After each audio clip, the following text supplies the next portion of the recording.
I don't wanna grow up, I'm a curious kid. The world has 100 questions I can play with. So I'll open my arms and eyes and wonder every day till the day I die. No one really knows why gravity exists. So, consciousness, how does this actually work? And this came from an argument with my wife. The first question was, people sat out and said, hey, here's ChatGPT. Could ChatGPT be conscious? And my contention was no, okay? It can't be conscious because of its structure.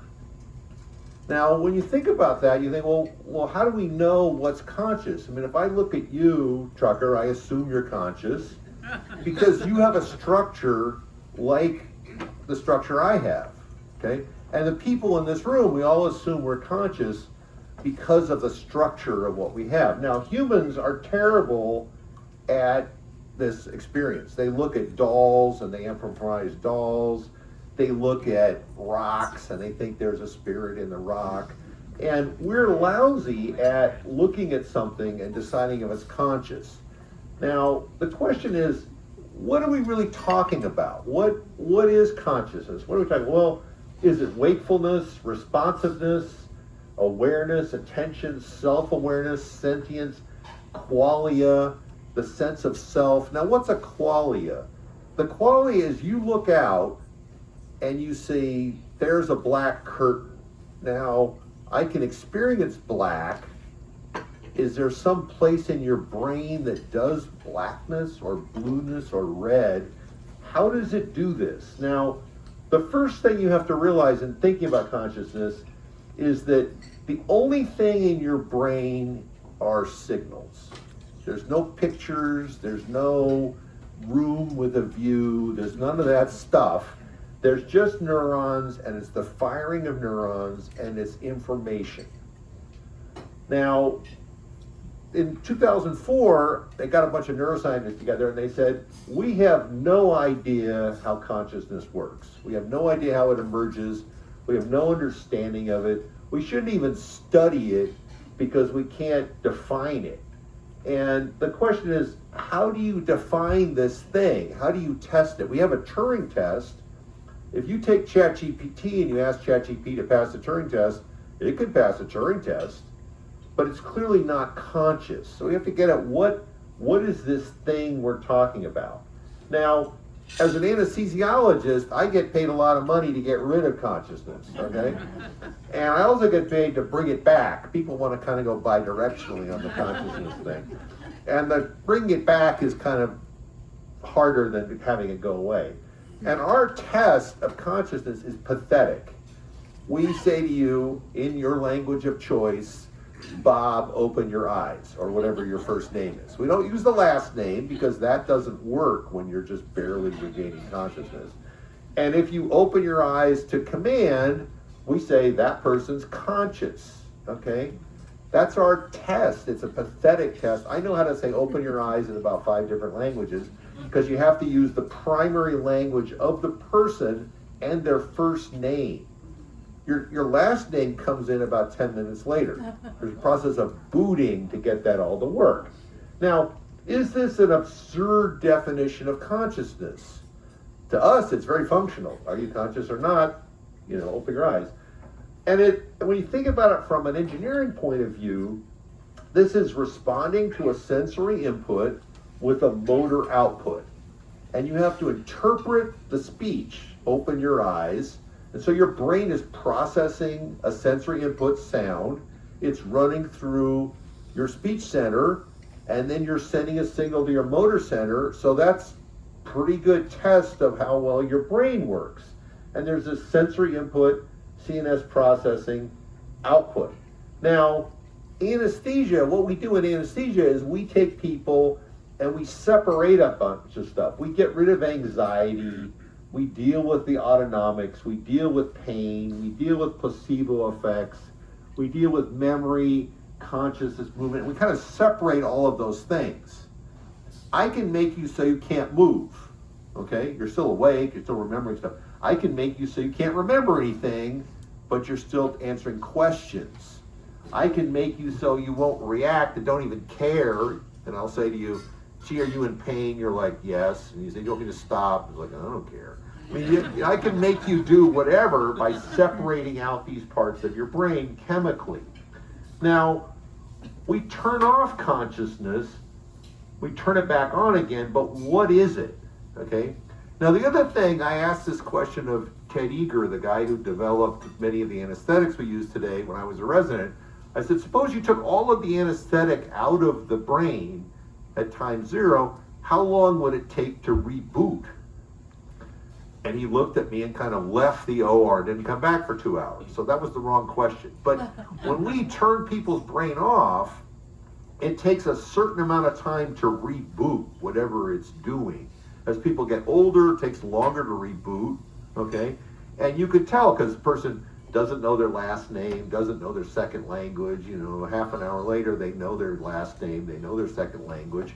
An hour after that they can do more stuff so that the systems, that whatever consciousness is, takes some time to reboot, okay? Now the other thing is there's a limit to how much you can do. And what I mean by that is your brain can run about 5 threads at a time. What's a thread? Well, seeing is a thread, moving your one arm is a thread, moving the other arm is a thread, moving your legs, standing up. And if I ask you to do too many things, you stop doing some of the things. And if I ask you to do something more complicated, you will do fewer things. Like when you watch the Olympics and those ladies are on the balance beam, they're not giving a lecture, okay? They're not able to do that. When I learned to fly, you're trying to land the plane and you can't really talk. It's too much stuff you're trying to process. And when people talk on the phone in the car, they don't look out the window so much because you only do about 5 threads, okay? Now, as an electrical engineer, I think of this as a signal processing problem. You have input, you have a processor, and then an output, okay? And the inputs are sensory stuff, the processor is your brain, and the output are the muscles and stuff that you have. And the only thing you really can output as a human is muscle motion. Now, the other thing about engineering is people think about feedback. So you have an input, you go through some process G, which is the processing, and an output, and some of that signal is fed back. Now, why do you do that? It lets you control a system much more effectively by feeding back the error and having an output, okay? Now, how does the brain do this? Well, the brain has a whole bunch of inputs: vision, sound, pain, proprioception, that's moving of joints, touch, temperature, vibration, smell, and taste. Those things go to your conscious brain. And then we have inputs that are called autonomics, and those are things like blood pressure, temperature, pH, PCO2, PO2. Those go to your autonomic centers. Some of the things cross paths. Like, if I ask you to hold your breath, you can hold your breath, or if I ask you to control your breathing to talk, you can. But if I tell you not to do anything, you just breathe on your own for your entire life. And so there's some stuff crosses paths. But if I ask you, hey, could you have your heart stop for a minute? You can't really do that, right? So some things you can control and some things you can't. And the outputs of your brain are all muscle stuff. It's either smooth muscles or striated muscles, but it's all kind of muscle outputs. Now, you've got this input, vision, sound, all these things. You've got the brain doing stuff up here. Let's see, where's my laser one? Brain doing stuff, and then outputs. You also have a model of self. And what that model of self is attention and awareness. Now let's think about this for a second. Suppose I said to you, what does your left foot feel like? Well, you would turn around and think, oh, it feels fine, it's okay. Or say, well, what's the temperature of your stomach? Oh, it feels okay. Well, so you can direct attention in your body to that target and then ignore it, okay? The other thing about this is that most stuff you kind of ignore, Okay, so most things around you, you ignore until you say, hey, I should pay attention to this sound. If I say your first name, you'll hear it out of the audience. You're processing all of this junk, but you're not paying attention to it. So there's attention and awareness, and then you have to have a model of yourself. So you're sitting there, you think about in the room, you know what's in front of you, you know what's behind you. If I asked you, hey, close your eyes, what's behind you? You have a pretty good model in your head. The resolution is lousy compared to the picture in front of you, but you know what's behind you, you know what your surroundings are. Now, how did you do that? How did you make a model of what's around you in your head? Well, the brain has to know what to pay attention to. It has to know about danger, and it has to know about opportunity. And danger is somebody's going to bite you, right? And if you heard a tiger out in the lobby out there, you would suddenly pay attention to it and listen. Or you had, you're trying to figure out, should I walk, run, grab this thing, eat it, have sex with it? What should I do with this thing? Those are the intents, and the brain has to decide, what do I pay attention to? Now, when you think about this, how does the brain decide which of all of these things to pay attention to? Unless I mention your left foot, you don't pay any attention to it, right? Okay, now, you're thinking about the environment all the time. One of the most important things in an animal is there danger? Okay? Is there food? And animals for a long, long time have thought, there's a target, is that target food or danger? And you have to have some model of the world to do that. Model of this environment, model of space, model of what other people are thinking, okay? Now, humans are really good at this. We look at people, we look at your face, and we think, well, that person's bored, or that person's asleep, or that person's angry. So we model what other people are doing all the time, and we spend a lot of effort on it. Now, we're going to talk about some mathematical models for a while. Why do we talk about mathematical models? Mathematical models are really useful because A, it forces me to be specific about a system. It doesn't let me, kind of hand wave and talk about it. I've got to talk about inputs and outputs. And it forces you to write down all of the inputs to a system, and it forces you to write down all the outputs to a system. And then you have to come up with some way to connect the input to the output. So you have to make a hypothesis of what the system is doing and how it's doing, and connect those inputs to the outputs. And then the nice thing about mathematical model is you could then test it. You try it out, and usually it doesn't work. It doesn't work at all. The good thing about that is you then find what you forgot to include. Like, oh, this forgot to do something. Why isn't it working? And it lets you zone down on what input you're missing or what process you're missing and figure out why it doesn't work.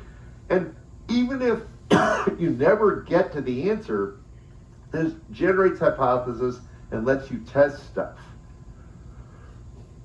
Now, computers, which we had a wonderful time with tonight, you have a CPU and you've got a bunch of inputs: keyboard, mouse, camera, microphone, internet, all this junk. And then the computer has to decide what to do with those inputs. The way it does that, it has a thing called the interrupt service routine. And what this says is, hey, the mouse paid attention, or, oh, here's the internet connection. And there's a little piece of code that says, hey, pay attention to the on-off switch, pay attention to the screen, pay attention to what's happening, pay attention to the keypad, and then it outputs to the screen or the speakers or the disk drive or whatever it is. And this is the same model: a bunch of inputs, a processor unit, and some sort of thing to decide what to pay attention to, and then a bunch of outputs. Now, that system has a goal. Maybe it's displaying your word page, or it's, searching the internet, or whatever it is. and it has a model of what it's trying to do. It's a very nice model, and it's got inputs, it's got outputs, and it's got this way of deciding what to pay attention to, just as you do in your brain. Now, you could put more stuff in here. You could have more rules, you could have more things, but it's basically a bunch of inputs, some sort of central processor to process those things, and then outputs. Now, what do you need in a human? Same stuff. A bunch of inputs, which we call sensory things, feel, touch, heat, all that junk. A bunch of outputs, which is muscles and what they're doing. And then you have to kind of understand those inputs. Like, is this nerve telling me what the pH is in your blood? Or is this thing telling me what the temperature of my finger is? And the way the brain does that is it just kind of connects those nerves to the right area of your brain for that thing, whatever it is, okay? And then it has to have a model of self and a model of others and a model of the environment. If you try to walk around and you don't have a model of environment, you're gonna bump into stuff, right?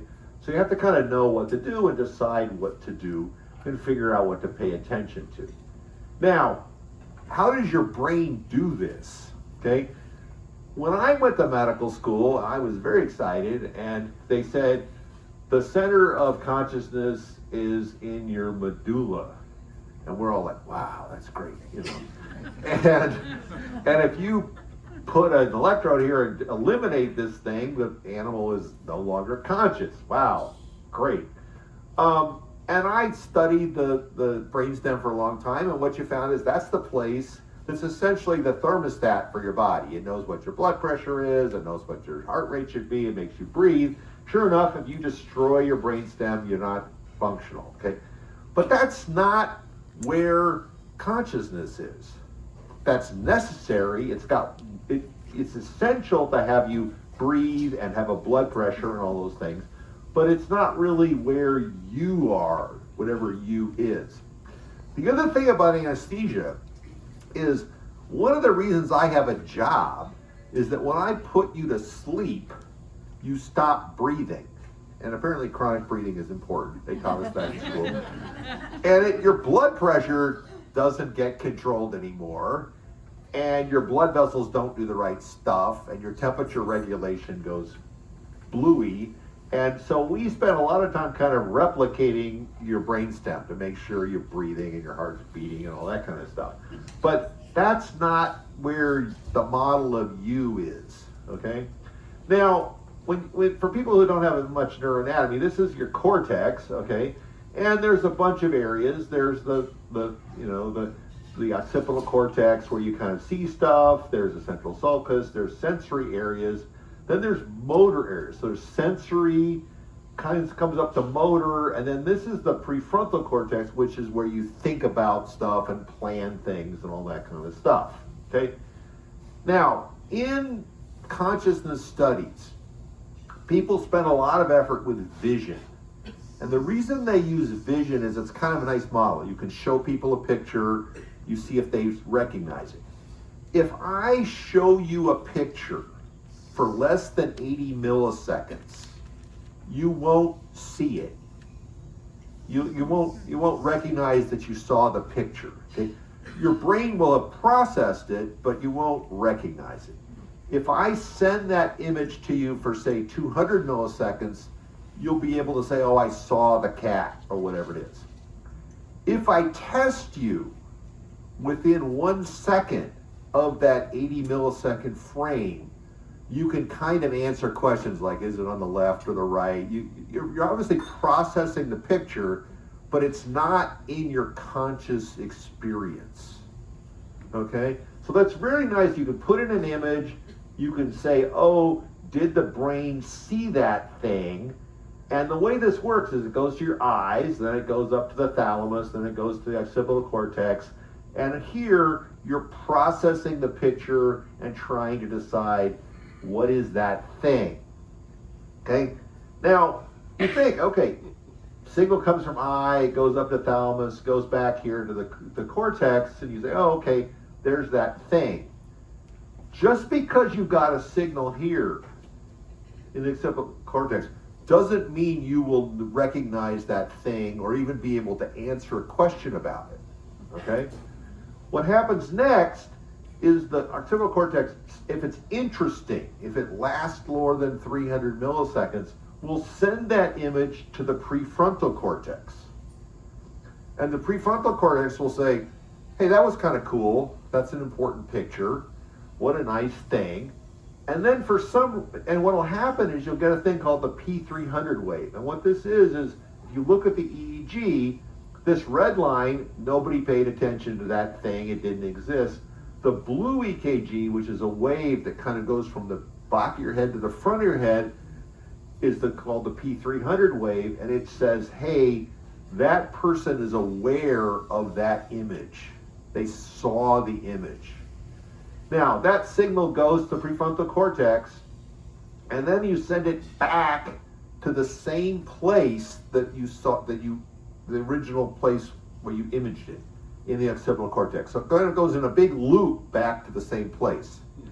If I electrocute the cortex here before that signal comes back, you won't have seen the image. So to get you to actually see something, you have to have a visual signal come in. It's got to go to the back of the brain. It's got to bounce to the front of the brain. Then it has to go back to the same place that it got the image and register for you to actually see it. Now, stuff that you don't do this bouncing thing, you can make decisions about for maybe less than 1 second, but you'll never remember them. Okay? So stuff you remembered had a P300 wave and you saw it. So signal comes in from eye, goes to occipital cortex, then it bounces to the front. You say, oh, that's important.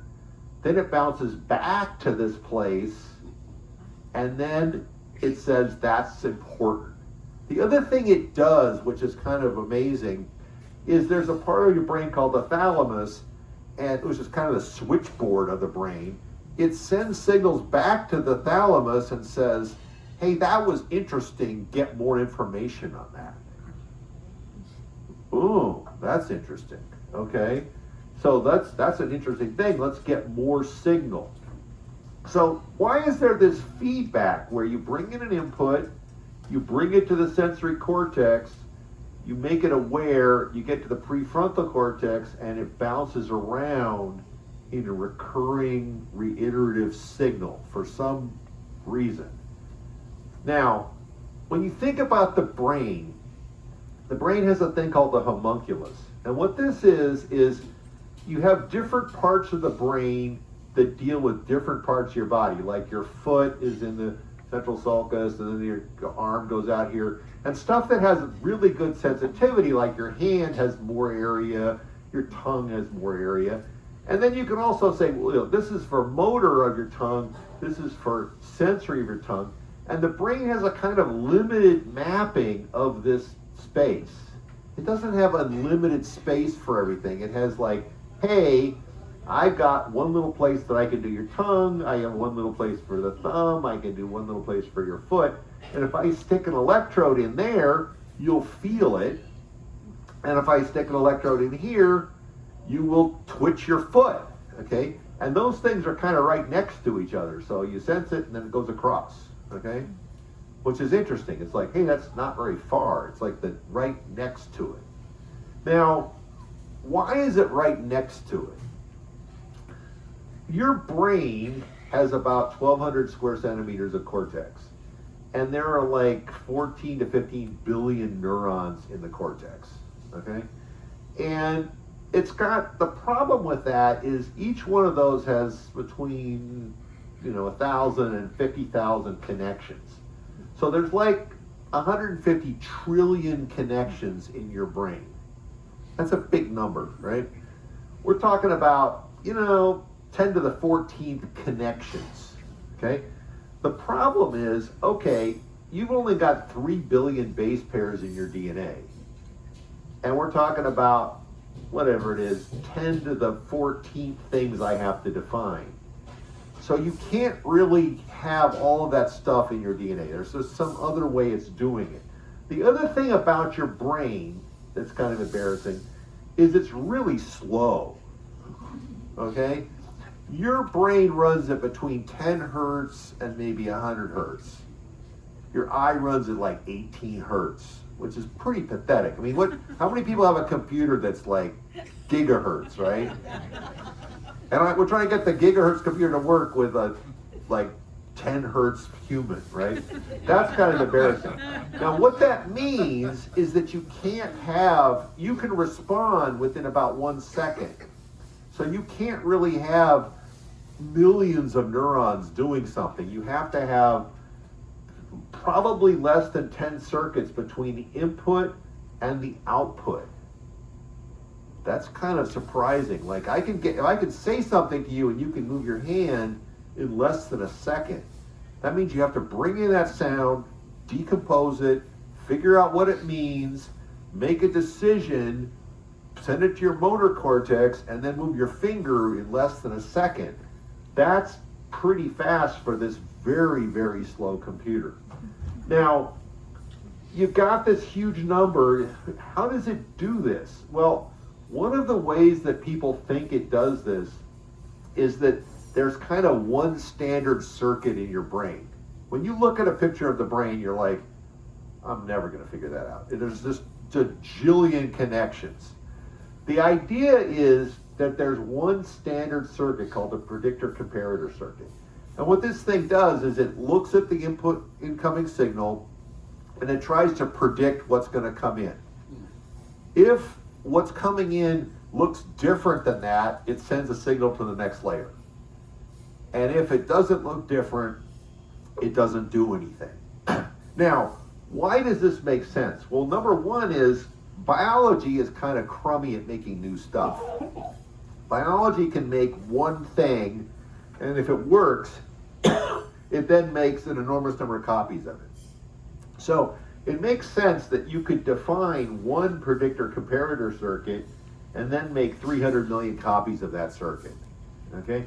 That's probably what your brain is doing. It's not trying to define 10 to the 14th connections. It made one thing, figured that was useful, and then said, okay, let's make 300 million copies of it. And we're just going to use those in layers and layers and layers. Now, it's like input, we predict what's coming in, we compare it, and we have an output. Okay? Now, the other thing that's really important is, how many people know what referred pain is? Mm-hmm. Everybody, right? So if I take a knife and I poke you in the arm, you're like, hey, my arm hurt, right?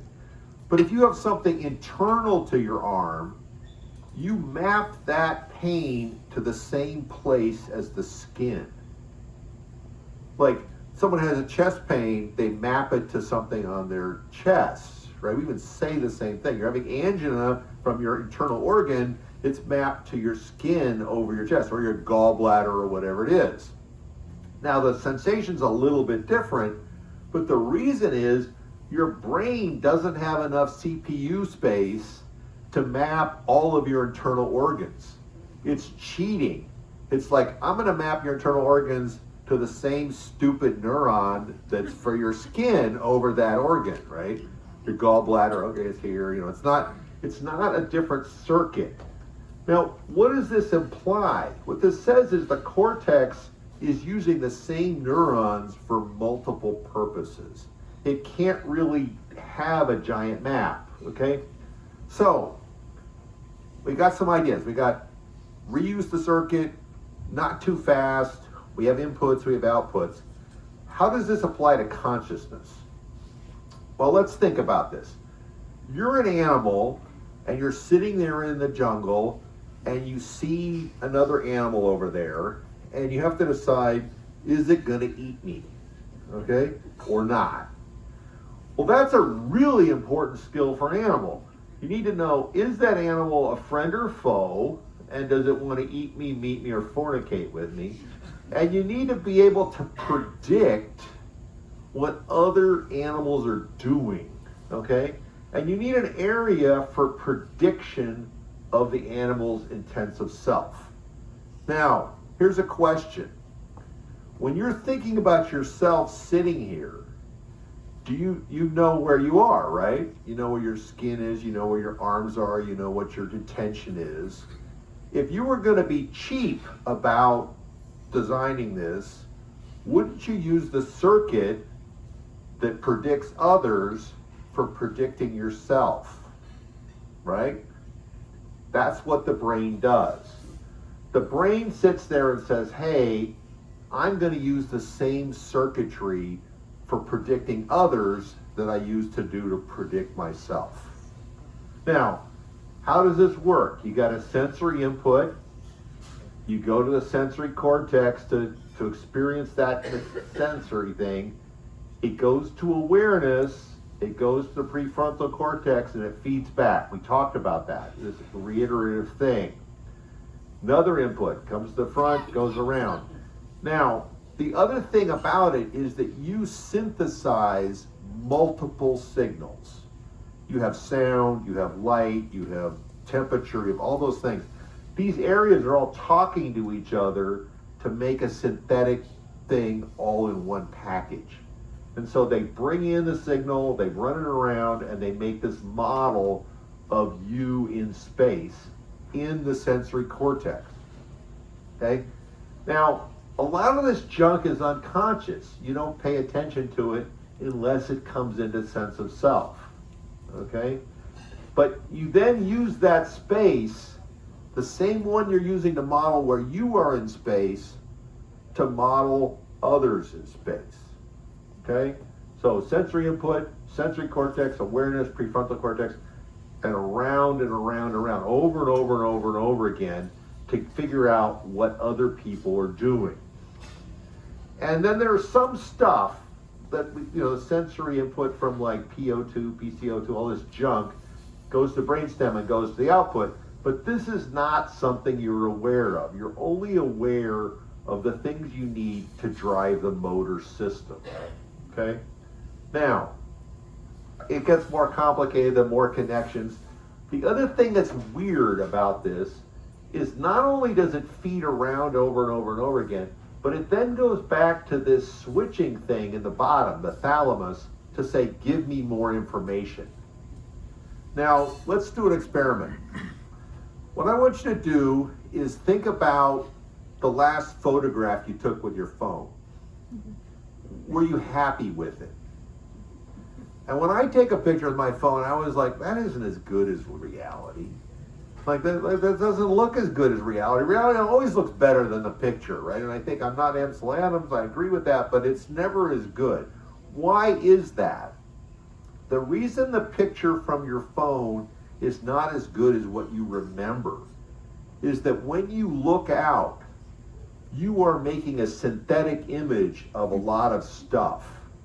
Your brain looks at the picture and it runs your eyes around through saccades and accumulates a better picture. So what you're experiencing looking out isn't a single thing like a video camera. It's an accumulated image of a multiple saccades around the room. And you have a map in your head of like what all this junk is. Now, suppose you close your eyes. How good is the resolution?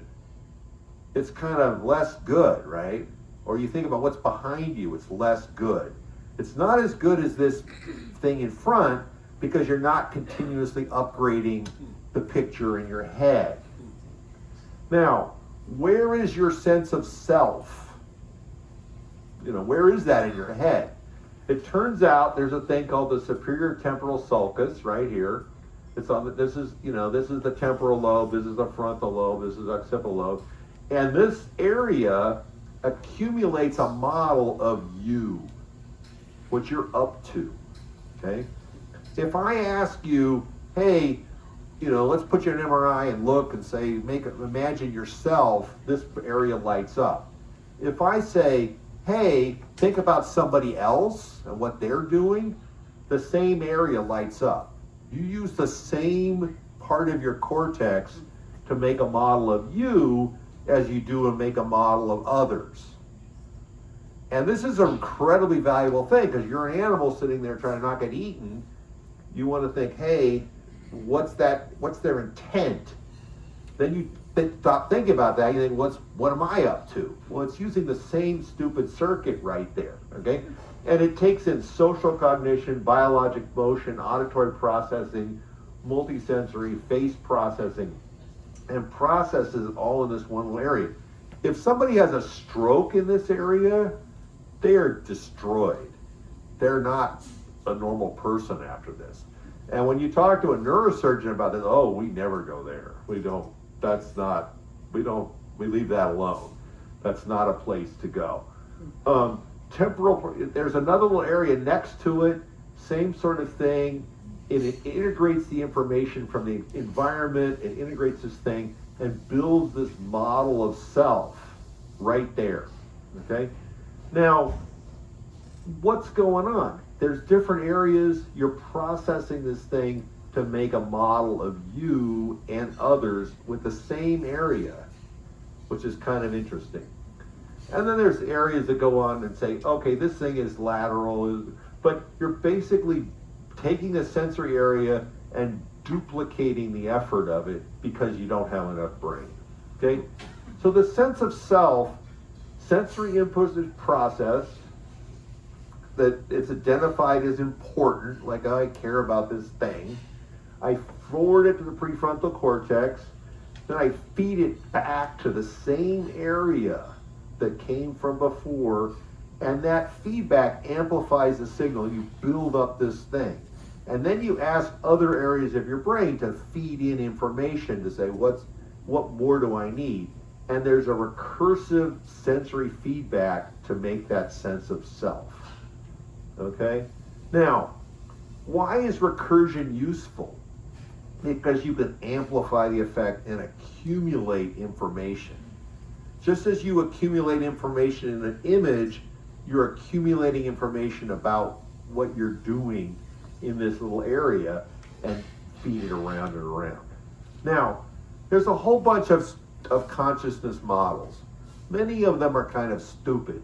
Like there's one here that's a holographic model of consciousness, quantum mechanical thing. What we're talking about is the global neuronal workspace theory. Now what this says is the way you make consciousness is you connect a bunch of areas together in the brain. When we take a patient and we put them to sleep, different areas of the brain are still working. They're still processing sound, they're still processing things, but they're not connecting with each other. And there are these loops that say, okay, I've got to talk to the front, and I got to talk to the back, and I got to talk to the front. And that's kind of what consciousness is the coordination of multiple areas of your brain talking to each other. And if you stop that, that's a problem.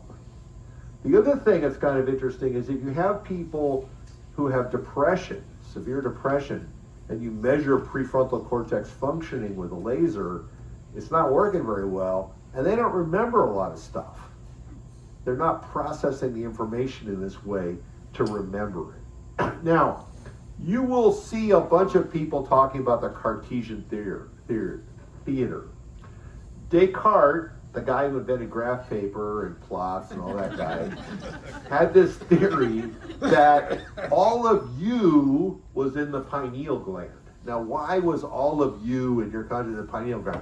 Well, they looked at the brain, and the only part of the brain there was just one of was the pineal gland. And that must be the place, right? This is wrong. He was good with graph paper, wrong with neuroanatomy. Okay? And you'll see this in movies. How many people say Inside Out? Like, oh, there's this central thing. There's no place with people with a movie screen inside your head. No, that's not the way it works. And people think about it like, oh, there's a guy there with a movie screen looking in the thing. Wrong. What there is information going in loops around in your brain, and there are areas, if you want to taste something, there's a taste center. If you want to have temperature, there's a temperature button. If you want to hear something, there's a sound sensor. And the nerves that go up there are just a nerve signal. But because they go to a part of your brain that knows that that's sound, it processes it as sound, okay? Now, what about sleep? Is sleep unconsciousness? No. And the easiest way to test this is when you go to sleep and wake up the next morning, has time passed? Yeah, you know time has passed, right? When I put someone to sleep for general anesthesia, I wake them up and they're like, what time is it? They have no idea what time it is. And you say, well, how long did that take? Oh, is it done yet? It's been like 1 second, right? So these are different things. When you go to sleep, you're still breathing, your blood pressure is controlled. Yes, you're doing something creative to clean up your brain and reprocess stuff, but you're not unconscious. And if I come in the room and say your first name, you'll probably wake up or whatever it is, okay? You're not unconscious. And sleep is, a change in cortical signal processing, but it's not eliminating consciousness, okay? And when I say to someone, I'm going to put you to sleep, that's wrong. I'm going to make you unconscious, okay? And sleep is driven by these cycles. Now, there are areas in your brainstem that are really important. And these areas control your blood pressure and control your heart rate and do all these kind of things. And those areas have to talk to each other just as things in the brain.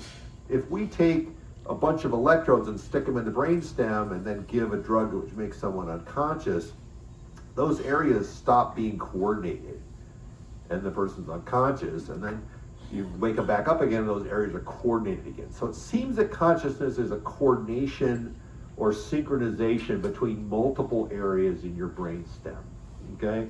And it's important for those things to work together. Now, this is a connectionist idea. What it's saying is that what consciousness is processing in lots of little areas that talk to each other and are coordinated in this way. And without that coordination, you're not conscious, okay? Now, is it continuous? Seems pretty continuous, right? Like, I remember, continuous experience. If you take a person and you put them in front of a TV screen and you watch their eye motion and you watch when they're going to do a saccade from word A to word B, and while they're saccading, you change word B, they have no idea anything happened. So your brain is tricking you. When your eyes jump, and your eyes are jumping around a lot of time, you forget that motion. So your conscious experience is pretty continuous, but it's a cumulative experience of stuff around you. Now, augmented reality.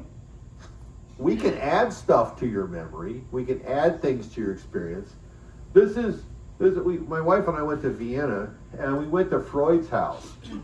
And this is Freud's house, here it is, and this is Freud's couch, and this is Freud's carpet. And there's this one problem with this this is, where people got Freudian analysis right there on the sofa. This sofa, he took with him to London, okay? This room is in Vienna. They added this thing virtually. We can add stuff to you. And so reality is a combination of things that you perceive as contiguous, okay? Now, I asked ChatGPT if it was conscious, because I'm kind of a troublemaker. And it went through and said, yeah, this connectionist model. It agreed with me that it was, and it admitted it wasn't conscious. And then I asked it, please write code to make yourself conscious. And it was very generous. It wrote a lot of stuff. Okay? So you could make a model of that was conscious. You could make a computer program that does that. To do that, the first thing I would say is your brain probably has 150 to 180 different little computers running, doing stuff, looking at sound, looking at temperature, looking at stuff. So you're going to have probably 180 little ChatGPT models working. And then they have to coordinate in some way to have the input and output systems and have the basic structure of this feedback. That the feedback seems to be an important part of it, that it accumulates stuff and it makes a model of self that you in your cortex. And you could do this, it's not, we haven't figured out how to do it yet, but it's not impossible. But I think you need this general structure of feedback and iterative accumulation of system. Now, does the brain store videotape? No. The brain doesn't have a videotape recorder. It doesn't know what it's doing. It takes stuff and simplifies it into individual stuff, and you can synthesize it. Like if I ask you, imagine your kitchen. You can picture your kitchen, where the dishwasher is. The color is kind of lousy unless I ask you to add color, right? It's black and white, it's a little bit grainy. Oh, okay, what color is the stove? Okay, I can get pink to assign. And as you go around, you can add the details, but it's not a single image of what's going on. It's chunks of information that you're bringing back into active memory to make that synthetic thing. And so what you're doing is, when you have consciousness, you're basically having a recursive process with a bunch of feedback, and you perceive that as reality. Just as if you walk into a hall of mirrors and you feel that that's a big room, you have created that in your head recursively. And when you think about pictures, and you take out your phone, you take a picture of something, it's never as good as reality, because reality is an accumulative input of a bunch of stuff. It's bouncing around the image, getting more signals, getting more stuff, and accumulating a better experience. So the sense of self comes from recursion, feedback. The best analogy I can come up with is a hall of mirrors, and it makes a bigger thing that is really there. In reality, it's a bunch of neurons going bzzz, but it looks pretty cool. And it's this sensory input, sensory cortex, awareness, prefrontal cortex, recursive, and then you do something with it. Now, is this like a miracle? Are humans the only thing with consciousness? No, right? I got a dog. The dog is clearly conscious, right? We got several dogs. So how many times has consciousness evolved on Earth? Like, are we the only thing that's conscious? The answer is that when you look at evolution, consciousness has probably evolved 8 separate times, which is kind of amazing. Like, it's not just mammals, it's not just primates, it's not just us. There are fish, there are amphibians, there are reptiles, birds, mammals, humans that are multiple. Whatever this process is, has evolved multiple times on Earth. Okay. Now, octopus. How many people have seen The Octopus Teacher? That clearly the octopus is conscious, right? It's putting stuff on it. It's teasing the shark. It knows what to do. Octopi are really different. When you look at an octopus brain, those are its occipital lobes. This is, its pallium nerve. This thing has, 530 million years separated from you. It's more connected to a clam than you, right? This thing is really a long way away. And when you look at octopus neuroanatomy, it's really weird. They have stuff in their arms, they have all kinds of different stuff, and they're clearly conscious, okay? And when you look at the taxonomic tree, they're just way, way, way, way from us, even though it's out. They've got 500 million neurons, kind of like a dog. They've got it in a cartilaginous capsule. 2/3 of the neurons are in their arms. They do things independently, but they're still. Now I asked ChatGPT, do octopi use a recurrent model for consciousness? It didn't know. So we're not going to get that answer tonight, okay? But they're clearly conscious and they're clearly weird, and it works. So it's my opinion that if you can get a clam to evolve into an octopus and have consciousness, you could probably make a computer someday to do this. Because these guys are 530 million years separate from us. They're just not related 670 million. They're just not related to us. Now, the other thing about this is people say, well, you got to have this giant cerebral cortex to be conscious, right? You got to have that. That's essential. This is birds, non-avian reptiles, amphibians, mammals, bony fish, sharks, lampreys. They have very small cortex, if anything, and they are clearly still conscious, okay? So it's not the size of this thing, it's the structure. That's really what's important. Now that box of cables in the corner is not going to become conscious. Don't worry about that. So the ChatGPT is not conscious. It's not going to be conscious because it has the wrong structure. Could you make it? Yeah, you probably could with enough money. And the other thing I will say about the Turing test, how many people know what the Turing test is? It's like you have a human in a room and a computer in a room, and you say, hey, let's talk to them and see what they are. The ChatGPT passes the Turing test. My contention is that's not a sufficient test. You have to know the structure of what's in the black box, okay? Because we all assume all of us in this room are conscious because we kind of assume we're all humans and we got the same structure, okay? But you have to have a better test. You have to know what's inside the black box to decide. So is artificial consciousness possible? There's nothing, mysteriously, special about the way your brain works. It's taking inputs, it's processing those signals, it's pumping out outputs. It's going slow, like 10 to 100 hertz. It's not that, it's wide, it has a very wide bus width, but it's not fast. And there's no physical reason why we can't make a synthetic consciousness with the correct structure. This Turing test is just not adequate. You're going to have some better test. I'm not quite sure what that is. It should probably be better than, hey, Bob, open your eyes, right? That's because you can do that with nothing, okay? And we need to understand the structure of the system to decide if it's conscious or not. You can't do it by just talking to the thing. And every time I think, oh, I understand something about neuroanatomy, I get one of these pictures that looks at all these neurons and the gajillion connections, and you realize it's very complicated, but it has to follow normal physical laws.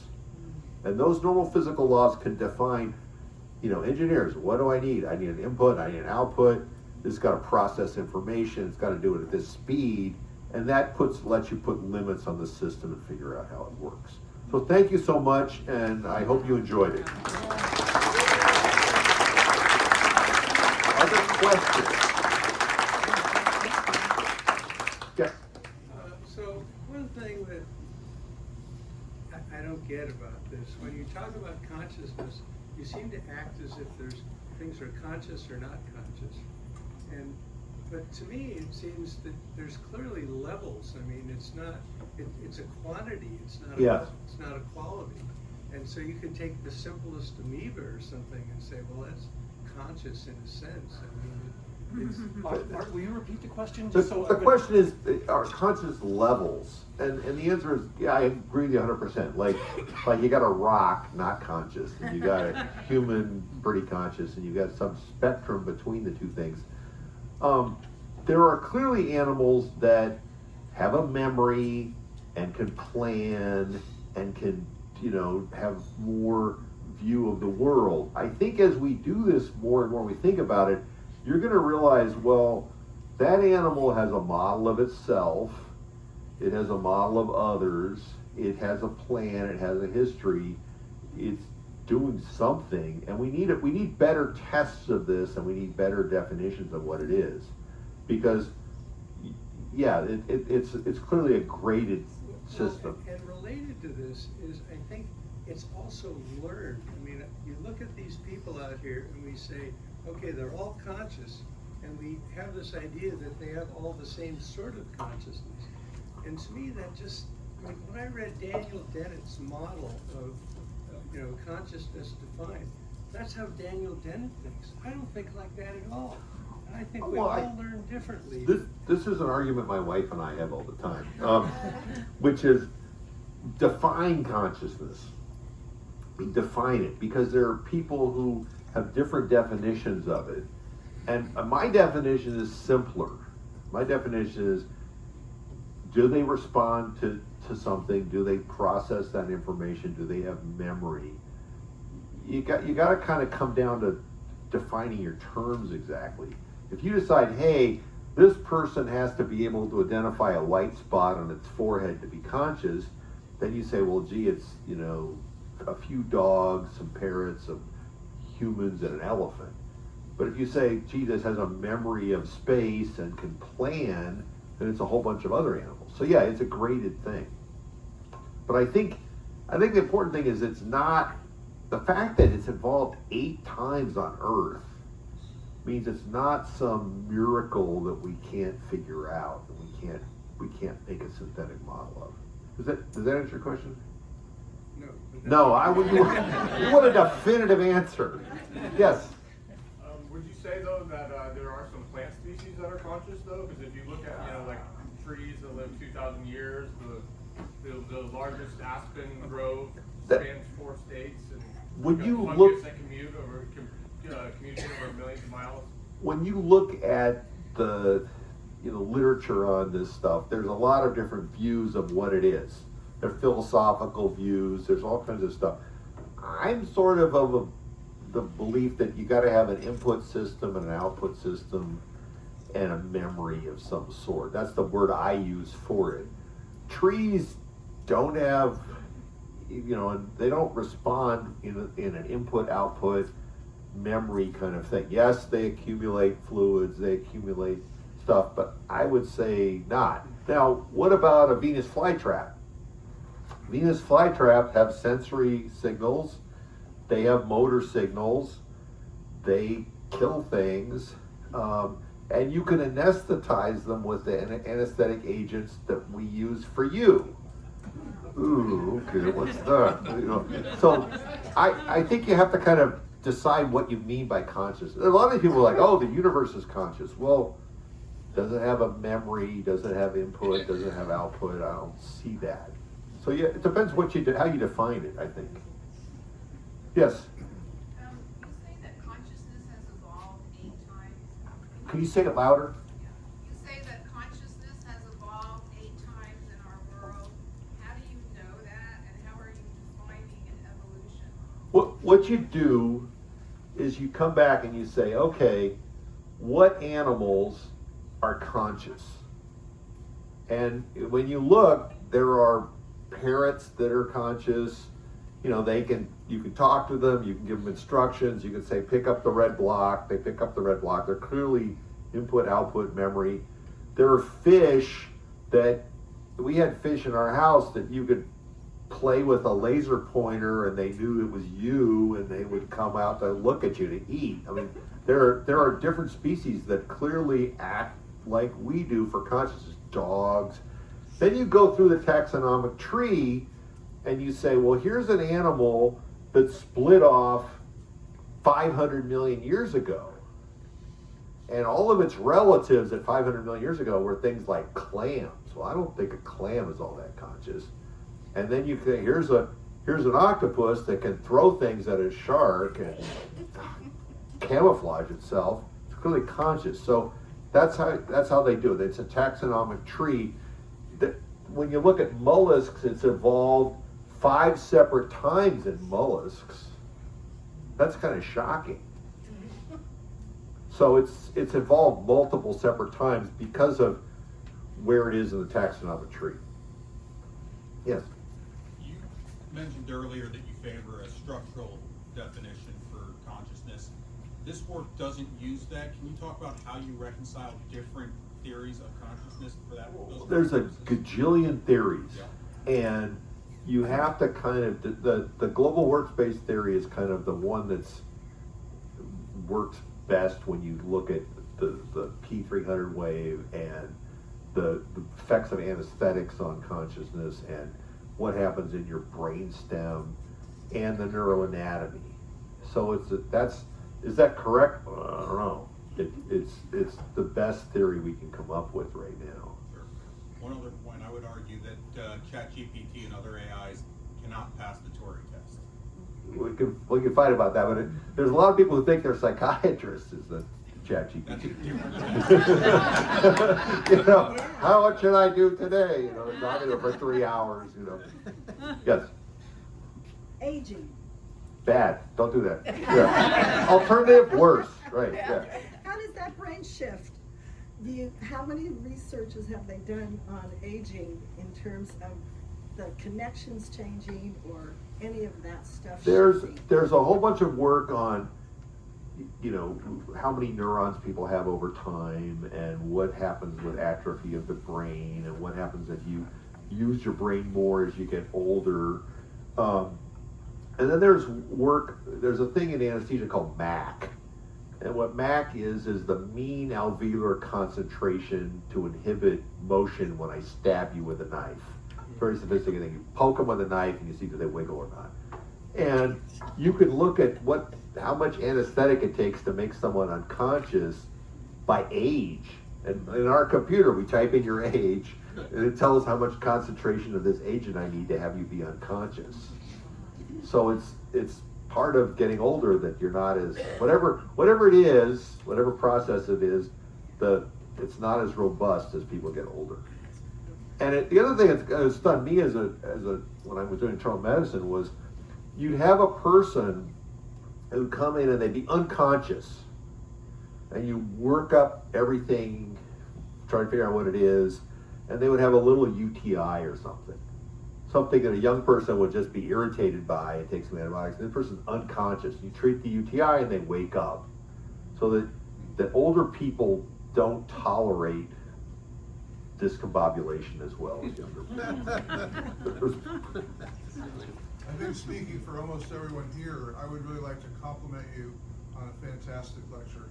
Thank you. Thank you. As with any lecture, that's great.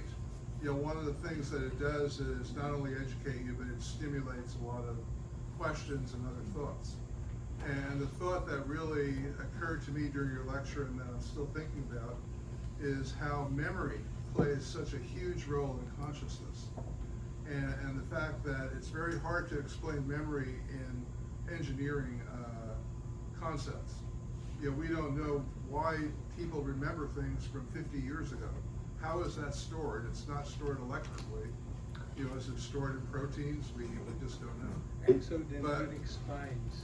Yeah, it's how many connections you have in some part of your brain, and what the adrenergic state was when you had that memory. Yeah, everybody's had times where they're trying to remember something and they think, and then all of a sudden, 5 or 10 minutes later, they remember the name of a song or something. So there must be some storage system.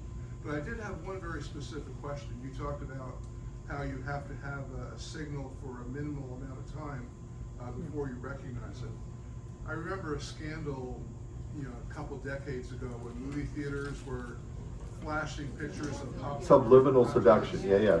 And no one remembered seeing it. But then during intermission, everyone would go out and buy popcorn. So how does that relate to the signal causing? There's a bunch of signals that most things you ignore, and your brain brings in those signals. If there's some emotional connection to it, you may remember it. There's some wonderful experiments in anesthesia where you put a person under, say, 0.3 or 0.4 max, so they can't remember anything. You can operate on them. And then you say something like, oh, he looks like something bad is happening. Why is he turning blue? How are we going to explain it to his wife that we lost him? And the person will remember that a day later. So they're unconscious, but there's some processing going on. And the other thing I'll say is that the stuff you remember depends on your adrenergic state. So if I give you extra epinephrine, you'll remember that thing and you'll dream about it. So memories are stored differently. And the other thing, I think this business about how did you remember that thing, they're probably stored in multiple places and you connected it. Like you said, oh, I connected this idea to that idea, this idea, bang, I got the connection. So it's stored in multiple places in a kind of disparate thing. Yes. Oh, Blue Ann. Yes, Blue Ann. I was interested in the question about, like, you talked about predictability, you know, and just this whole prediction network and how that recursive, so that's looks like a big piece of kind of what the brain does at some point. It's an interesting idea. Let's say that. Okay, all right. Yeah. So I'm thinking about PTSD, and you know, you're working at the VA, so you probably have seen a lot of that. So, kind of what happens with the PTSD, and how everyone's using ketamine and MDMA to try and get rid of it. So, how can that work? How can you get rid of PTSD by what? We did a really interesting study where we took people who had PTSD and we brought them in when they had surgery, and we gave them either placebo or propranolol XL 80 milligrams once a day. And what propranolol is a beta blocker, but it's an old beta blocker that crosses the blood-brain barrier and goes into your brain. Okay? Now, what happened to these people? Their PTSD was reduced out to a year later. Now, what had we done? When you look at this drug, what it does is memory is stored by the adrenergic state. How scared you were you in pain, what's going on. When you remember something, you seem to call up the same memory, think about it, and then put it back where you stored it. When you do that with propranolol XL on board, it unflags the epinephrine flag, and it becomes a normal memory. The person still remembers the car crash, they still remember getting raped or whatever it is, but they don't care about it anymore. And so you can treat PTSD by adjusting the memory a little bit. It's a unique thing. Now, ketamine is different. When people are depressed, the connection between the amygdala and the prefrontal cortex doesn't work very well. And when we shoot a laser into the prefrontal cortex, it's not working very well. When you give them ketamine, they form new connections between the amygdala and the prefrontal cortex, and you're connecting it up again, and they feel better. And it's really kind of interesting when you talk to them, because they talk in a very weird way. They say, the drug allowed me to take that memory that was bothering me, put it in a different place, and ignore it. We've treated 5,000 people and they say the same stupid thing. It's like, let me put it in a different place. I mean, like a file cabinet? Yeah, like a file cabinet, different place. It's a structural thing you're doing because these circuits really matter. The connections between point A and point B really, really matter. And if you think about, hey, a frontal lobotomy, you disconnected the prefrontal cortex from the rest of the brain. Those people were not doing so great. You really want to have these connections through. Yes? So now that you brought up the amygdala, which has been my primary concern for consciousness and like unconsciousness, is there a way to reprogram amygdala for some people? Because from what I understand, if they're put in an unconscious state, they may be able to, you may be able to reprogram what's in their amygdala, especially when you have people who are either extremely fearful or angry or resentful, that, maybe medication could address, that loud amygdala saying, don't do that, or be afraid. I don't know. Let's put it that way. B, when we give people ketamine to treat PTSD, we want them to be awake. Like, we want to give them a dissociative reaction. So we give them the drug, they have a little bit of dissociative reaction, and we control how much dissociative reaction they have, and they get better. There's a debate about whether this works if you're unconscious. Could I give a dose that's unconscious? Does it still work? I don't know the answer to that question. I've asked that a whole bunch of times. I've never gotten someone to answer that question. We always have people be awake. We do give a bunch of ketamine to people under general anesthesia for pain, and we should go back and look and see if their depression gets better. I don't know the answer to that question, but you can kind of reprogram these circuits. And I think when people see this thing of like, oh, I'm giving somebody psilocybin, that's reprogramming the connections. Make sure it's the right connection, because it's kind of permanent. Yeah.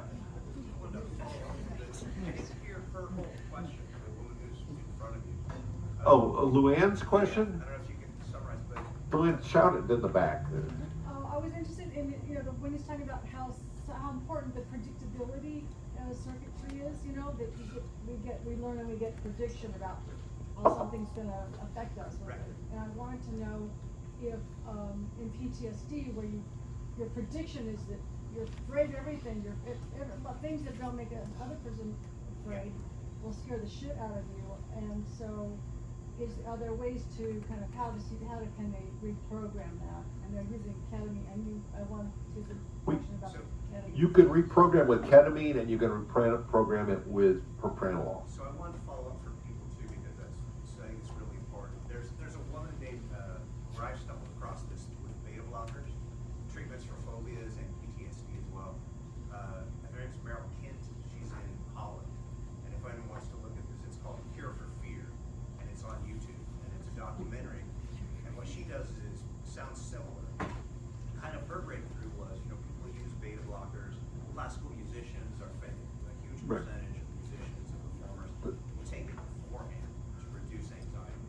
Her breakthrough is for reconsolidation of memories to, as you were saying, to interrupt that connection to the adrenal system. So what she does, basic example, someone who's afraid of cats, like terribly, like terrified. It seems a little cruel, but she's prepared them what's gonna happen. She exposes them to a cat or whatever the phobia is. If it's PTSD from combat, they use like a VR system.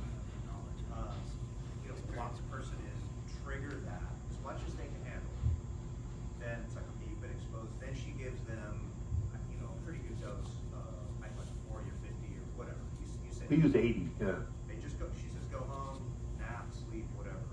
And the way the documentary paints it is that it's almost like a miracle. Like they'll come in, I think the next day, or after a couple days, and they'll go, oh, yeah, it's a cat. You know, I'm not in love with it, but I can tolerate. The one that was really interesting like this was there's a study where they took women who'd been raped, and they gave some of them placebo, some of them got psychotherapy, some of them got psychotherapy with propranolol, or some got just propranolol.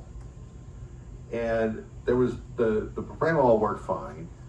The psychotherapy didn't do anything extra. You know, they didn't need to be talked about this event.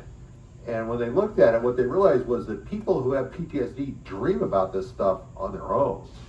You don't have to talk to them about it. You just give them the pill and say goodbye. And if it's really a bad memory, they will run it through their brain over and over and over again while they're taking the pill for a month. And you don't have to talk to them about it at all. But I wish I'd filmed this guy. A guy came in, 65 years old, and he's supposed to have a colonoscopy. Right? And he's crying. But here's this guy, tears coming down his face, crying about a colonoscopy. They call me, and I come in, and I'm like, what's the issue? He says, oh, I had a colonoscopy when I was 16, and I felt like I've been raped, and every time I have to have another one, I get terrorized, and at 60, I popped into AFib and had a heart attack from the fear. I'm just terrified of colonoscopies. So I give him propranolol XL like a week before, and 2 weeks after, and I get this phone call like 2 weeks after the colonoscopy. He goes, Dr. Wallace, what'd you give me? I tell him probably what it is. He goes, I don't care about colonoscopies anymore. I never get called. No patient ever calls me. They don't remember my name. I'm like, they don't know who I am, and this guy calls me up. So it clearly worked fine. You know. Other questions? Yes. Can we say that creativity is an evolved low-grade memory defect that's made good?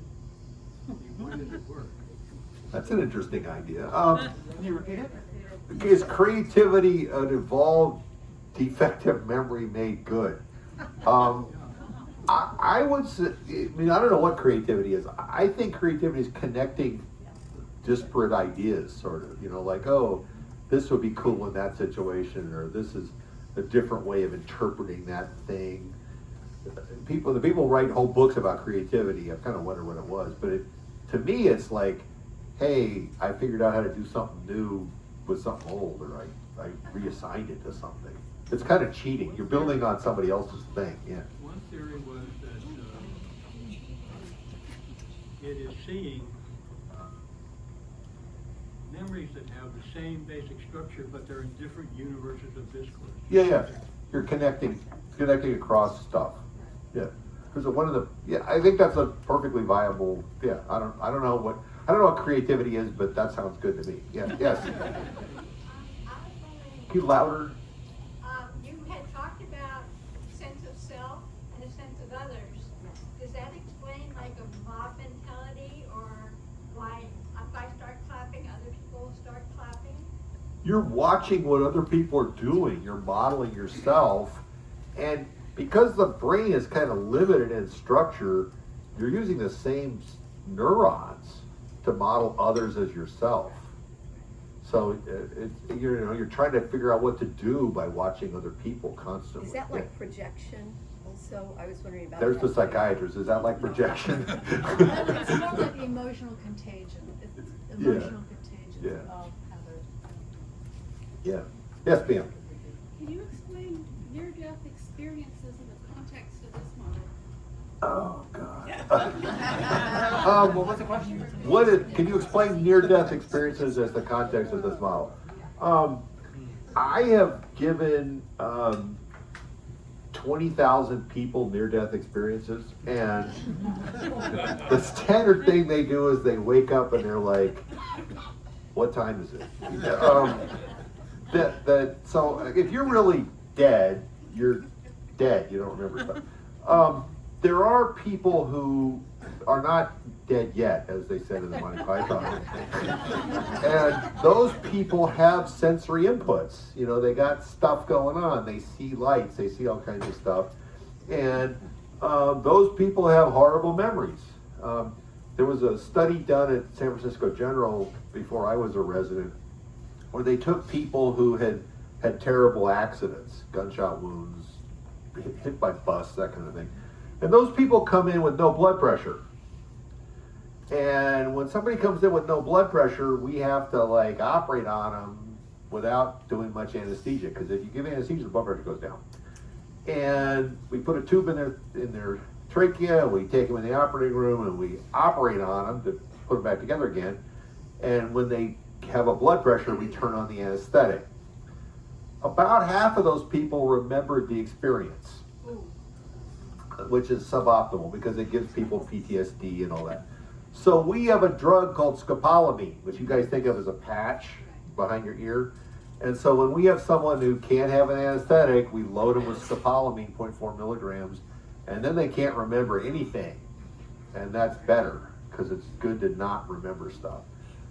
That being said, if people are in an intensive care unit for more than 4 days, 80% of them develop PTSD to it. And the more benzodiazepines you give them, the worse the PTSD is, because they have kind of weird memories and all this kind of stuff. So my feeling on near-death experiences is you're not dead yet, and the CPU's working a little bit, and you kind of remember some of that stuff, and it's confusing. And confusing is bad, so don't do that. Yeah, but when you're dead, you're dead. Okay, yes. Can you recommend any books covering your view of consciousness? There's a whole bunch of them. When you read stuff on this topic, there's a whole bunch of them that are kind of philosophical, and I'm not really philosophical. I'm kind of more an electrical engineer, and so you have to kind of look at, here's what there's one called On Intelligence, which goes over the business about the predictor comparator circuits, which is really good, I think. But it's you have to kind of wade through a lot of words that are not circuit diagrams. There's a lot of people who want to tell you, that plants are conscious, or that consciousness is in the universe or whatever it is. I'm more concrete. I think it's a circuit. How does a circuit work? And the nice thing about a mathematical model, which is kind of dry, is you can test it, right? You can come up with your theory, write down the inputs, write down the outputs, say how it's connected, simulate the bloody thing, and then figure out why it doesn't work. That's kind of fairer than talking too much. Yes? When I've just talked non-professionally with friends about consciousness, I think the way it sort of subjectively feels is consciousness means self-awareness, or I'm aware that I'm aware, or something to that effect. And you haven't really mentioned that a lot. You mentioned about the dots on the forehead, and if elephants know that there's a dot on the forehead, maybe there's some self-awareness. Right. Is self-awareness or consciousness of consciousness part of your model? Or I don't think, there's a bunch of people who say, well, gee, is this animal, like, if I paint a spot on their forehead and I go up to a mirror and they look in the mirror and they try to get that spot off, is that a conscious animal? And when you do that, you get a very small number of animals that are conscious. Like, your dog isn't conscious. My dog is pretty conscious. Like they know what's going on. My dog today came up to me and jumped in my lap and wanted a whole bunch of attention. And after about 3 minutes, I figured I had a tick on its head and wanted me to get the tick off. So you could debate this stuff a lot. I don't think the spot on the looking in the mirror is the important thing. I think the question is, does this thing accumulate information? Does it have a model of itself? Does it have a model of others? And is it thinking about stuff? Is it really doing that? For an animal to not get eaten, it has to be able to predict what other animals are gonna do. Like, is this dangerous or not? And it has to have a model of, is this dangerous or not dangerous?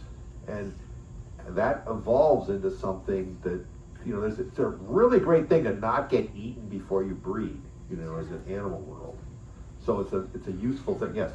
So you've talked a lot about memory. It's come up in various contexts here. And Eric Kandel won the Nobel Prize for his model of memory. And his model of short-term memory is cyclic AMP in the dendrite.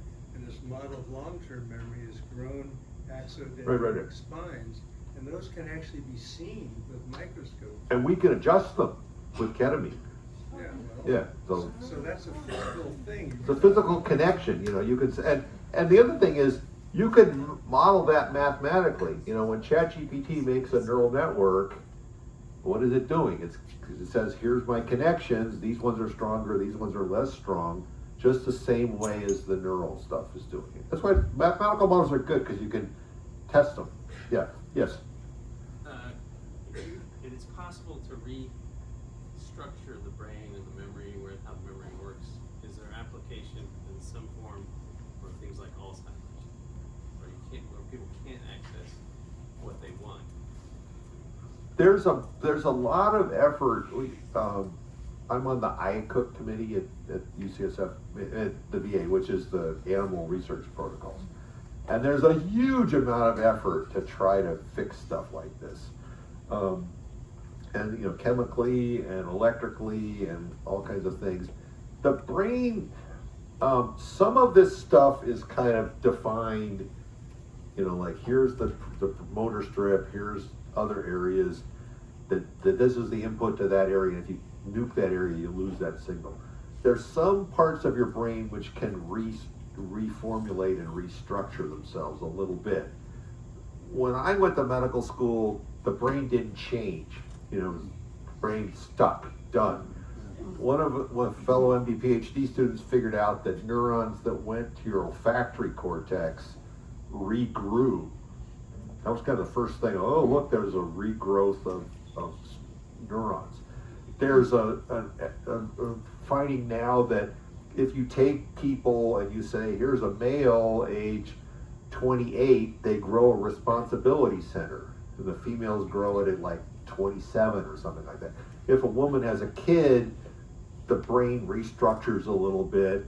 there's some nuclei that come in. So there are changes that occur, and people have tried to say, well, here can we improve this in Alzheimer's or in TBI or whatever it is.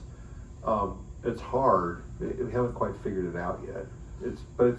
You're going to get some improvements in that stuff, either with medications or electricity or good luck. Yeah. But Alzheimer's is not a fun thing to deal with. Better to not get it. There, that's the first one. Yes. Two more questions? Two more questions. You could snap your fingers and tomorrow you've got a new tool to measure, modify, or simulate the brain. Money. What was the question?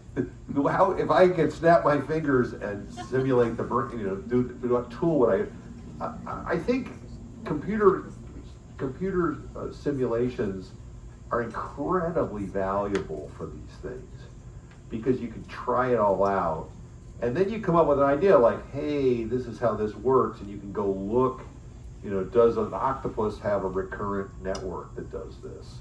What about all these other species? Do they have this thing?